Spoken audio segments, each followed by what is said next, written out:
श्रीमद् भागवत गीता।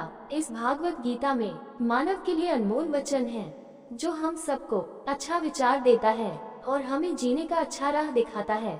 नमस्कार मित्रों, आप सबका एक बार फिर से माता का ज्ञान चैनल पर आप सबका स्वागत है। भगवत गीता अध्याय 13 श्लोक 21। कार्यक्रम कर्तृत्व विकास प्रकृतिरुच्यते पुरुष सुख दो भोजन भोक्तृत्व थाईरुच्यते। कार्य कारण कर्तृत्व हेतु प्रकृतिरुच्यते पुरुष सुख द्वैतना भोक्तृत्व हेतुरुच्यते। कार्य प्रभाव कारण कारण कर्तृत्व सृष्टि के विषय में, हेतु माध्यम प्रकृति भौतिक ऊर्जा उच्यते कहा जाता है। पुरुष व्यक्तिगत आत्मा सुख द्वैतनाम सुख और द्वैत का भोक्तृत्व अनुभव करने में हेतु उत्तरदायी है, उच्यते कहा गया है। कार्य कारण कर्तृत्व हेतु प्रकृतिरुच्यते पुरुष सुख द्वैतनाम भोक्तृत्व हेतुरुच्यते। अनुवाद: सृजन के मामले में भौतिक ऊर्जा कारण और प्रभाव के लिए जिम्मेदार है। सुख और द्वैत के अनुभव के मामले में व्यक्तिगत आत्मा को जिम्मेदार घोषित किया जाता है। भौतिक ऊर्जा ब्रह्मा के निर्देशन से जीवन के असंख्य तत्वों और रूपों का निर्माण करती है जो सृष्टि की रचना करते हैं। ब्रह्मा मास्टर प्लान बनाते हैं और भौतिक ऊर्जा उसे क्रियान्वित करती है। वेदों में कहा गया है कि भौतिक संसार में जीवन की 84 लाख प्रजातियां हैं। ये सभी शारीरिक रूप भौतिक ऊर्जा के रूपांतरण हैं। अतः भौतिक प्रकृति संसार के सभी कारणों और प्रभावों के लिए उत्तरदायी है। आत्मा को उसके पिछले कर्मों के अनुसार शारीरिक रूप गतिविधि का क्षेत्र मिलता है और वह खुद को शरीर, मन और बुद्धि से पहचानती है। इस प्रकार ये शारीरिक इंद्रियों का आनंद चाहता है। जब इंद्रिय विषयों के संपर्क में आती है तो मन एक सुखद अनुभूति का अनुभव करता है। चूंकि आत्मा मन के साथ तादात्म्य स्थापित करती है, वह परोक्ष रूप से उस सुखद अनुभूति का आनंद लेती है। इस प्रकार आत्मा सुख और द्वैत दोनों की संवेदनाओं को इंद्रियों, मन और बुद्धि के माध्यम से महसूस करती है। इसकी तुलना स्वप्न अवस्था से की जा सकती है। यही विधि जग हरि आश्रित है, जद्यपि असत्य देता द्वैत है। रामायण। जो सपने सिरा काटे कोई, बिनु जागे न दूरी दुख हुई। रामायण। संसार ईश्वर द्वारा कायम है। यह एक भ्रम पैदा करता है जो अवास्तविक होते हुए भी आत्मा को द्वैत देता है। ये ठीक वैसा ही है जैसे सपने में किसी का सिर कट जाए तो दुख तब तक जारी रहेगा जब तक वह जागकर सपने देखना बंद नहीं कर देता। शरीर के साथ तादात्म्य की इस स्वप्न अवस्था में आत्मा अपने अतीत और वर्तमान कर्मों के अनुसार सुख और दुख का अनुभव करती है।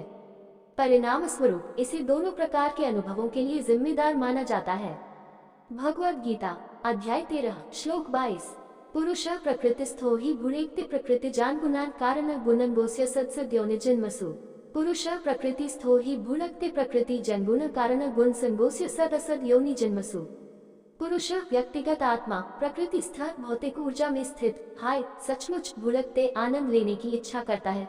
प्रकृति जन भौतिक ऊर्जा द्वारा उत्पन्न गुणन प्रकृति के 3 गुण कारणम कारण गुण संग्रह लगाव 3 गुणों के प्रति अस्य उसका सतसत योनि उत्तम और निम्न योनियों में जन्मसु जन्म का। पुरुष प्रकृति स्थो ही भुक्ति प्रकृति जनगुणन कारण गुण संगत सदसद योनि जन्मसु। अनुवाद: जब प्रकृति भौतिक ऊर्जा में बैठा पुरुष व्यक्तिगत आत्मा 3 गुणों का आनंद लेने की इच्छा करता है तो उनके प्रति लगाव उसके श्रेष्ठ और निम्न गर्भ में जन्म का कारण बन जाता है। पिछले श्लोक में श्री कृष्ण ने बताया कि पुरुष आत्मा सुख और दुख के अनुभव के लिए जिम्मेदार है। अब वह बताते हैं कि ऐसा कैसे है। शरीर को स्वयं मानकर आत्मा इसे ऐसी गतिविधि में सक्रिय करती है जो शारीरिक सुखों का आनंद लेने के लिए निर्देशित होती है। चूंकि शरीर माया से बना है, यह उस भौतिक ऊर्जा का आनंद लेना चाहता है जो 3 गुणों से बनी है, सत्वगुण, रजोगुण और अज्ञान। अहंकार के कारण आत्मा स्वयं को शरीर का कर्ता और भोक्ता मानती है। शरीर, मन और बुद्धि सभी गतिविधियां करते हैं, लेकिन आत्मा को उनके लिए जिम्मेदार माना जाता है। जिस प्रकार जब किसी बस का एक्सीडेंट हो जाता है तो उसके लिए पहियों और स्टीयरिंग को दोष नहीं दिया जाता, बस के साथ किसी भी दुर्घटना के लिए ड्राइवर जिम्मेदार है। इसी प्रकार इंद्रियां, मन और बुद्धि आत्मा द्वारा सक्रिय हैं और वे उसके प्रभुत्व के तहत काम करते हैं। इसलिए आत्मा शरीर द्वारा की जाने वाली सभी गतिविधियों के लिए कर्मों का संचय करती है। असंख्य पिछले जन्मों से संचित कर्मों का ये भंडार उसके बार बार श्रेष्ठ और निम्न योनियों में जन्म का कारण बनता है। भगवद गीता अध्याय 13 श्लोक 23। उपदृष्ट अनुमंता च भर्ता भोक्ता महेश्वर परमात्मेति चाप्युक्तो देहिस्मिन् पुरुष पर। उपदृष्ट अनुमंता च भर्ता भोक्ता महेश्वर परमात्मेति चाप्युक्तो देहिस्मिन् पुरुष पर।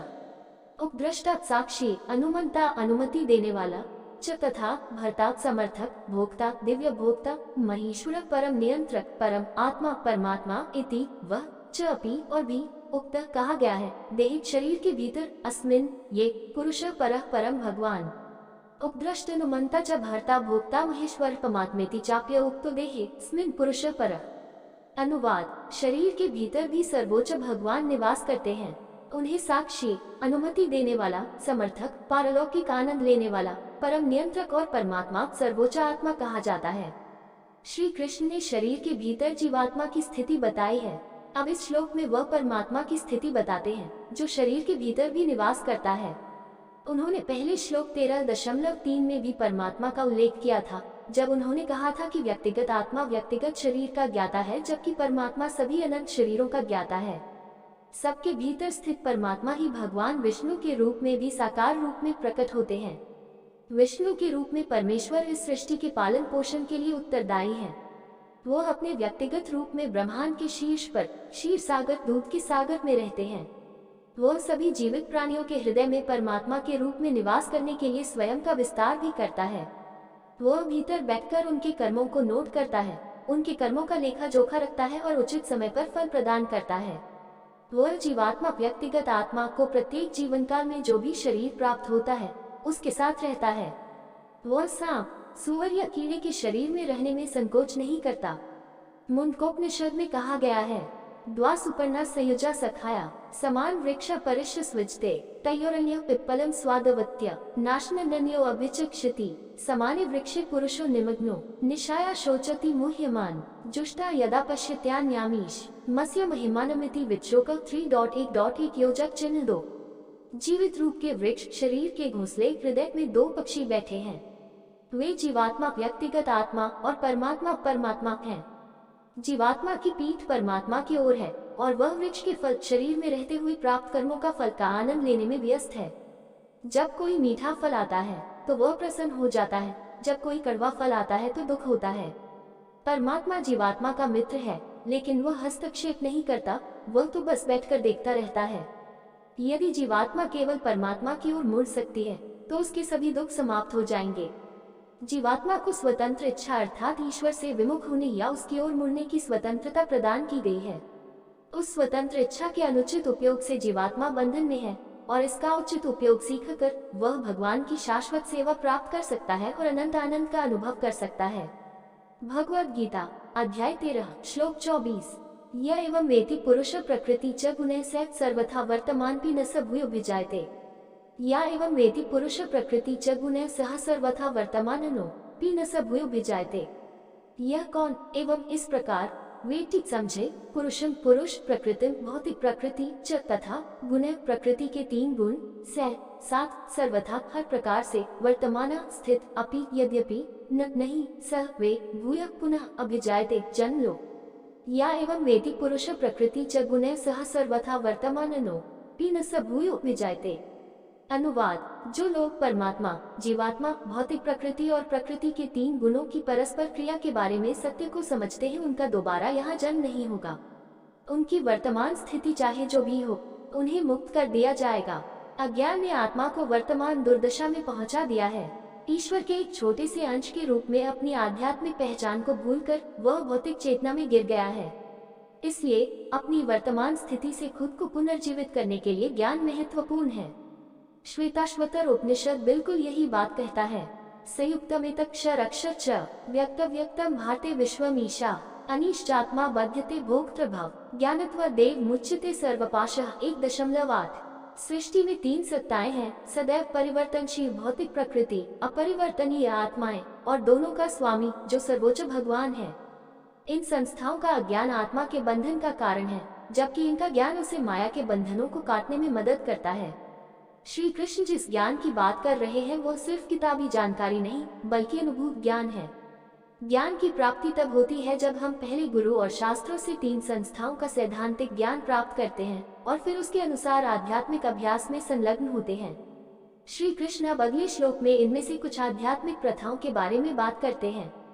भगवद गीता अध्याय 13 श्लोक 25 ध्यानेनात्मनि पश्यन्ति केचिदात्मानमात्मना अन्ये सांख्येन योगेन कर्मयोगेन चापरे ध्यानेनात्मनि पश्यन्ति कैचिद आत्मान आत्मानान्य सांख्येन योगेन कर्म योगेन चापरे।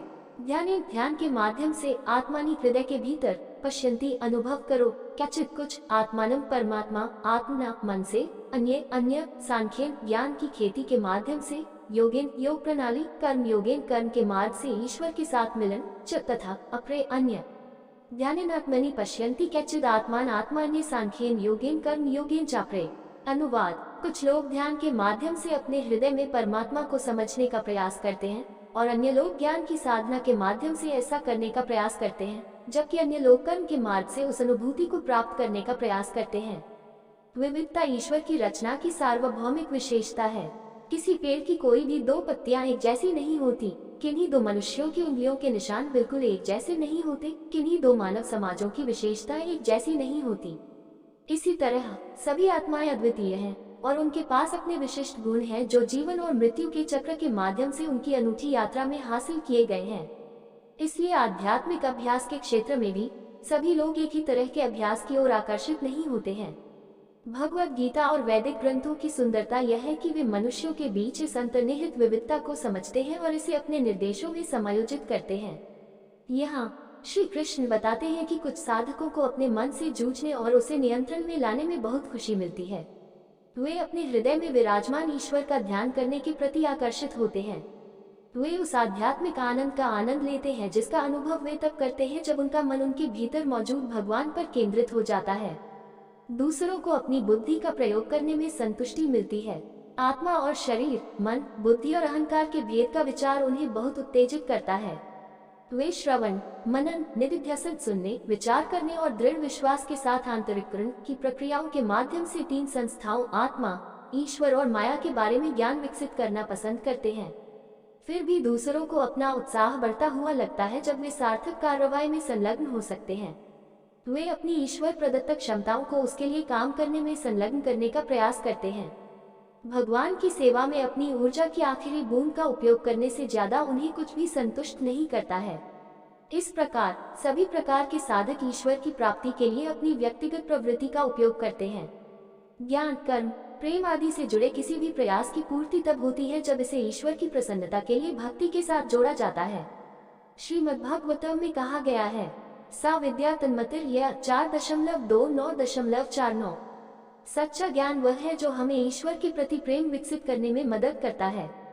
कर्म की पूर्ति तब होती है जब वह भगवान की प्रसन्नता के लिए किया जाता है। दोस्तों, ऐसे ही और कहानी सुनना या देखना चाहते हैं तो डिस्क्रिप्शन में लिंक मिल जाएगा, आप वहां जाकर देख सकते हैं। और आपसे निवेदन है कि यह वीडियो आपको अच्छा लगा हो तो लाइक, शेयर, सब्सक्राइब जरूर करें। धन्यवाद।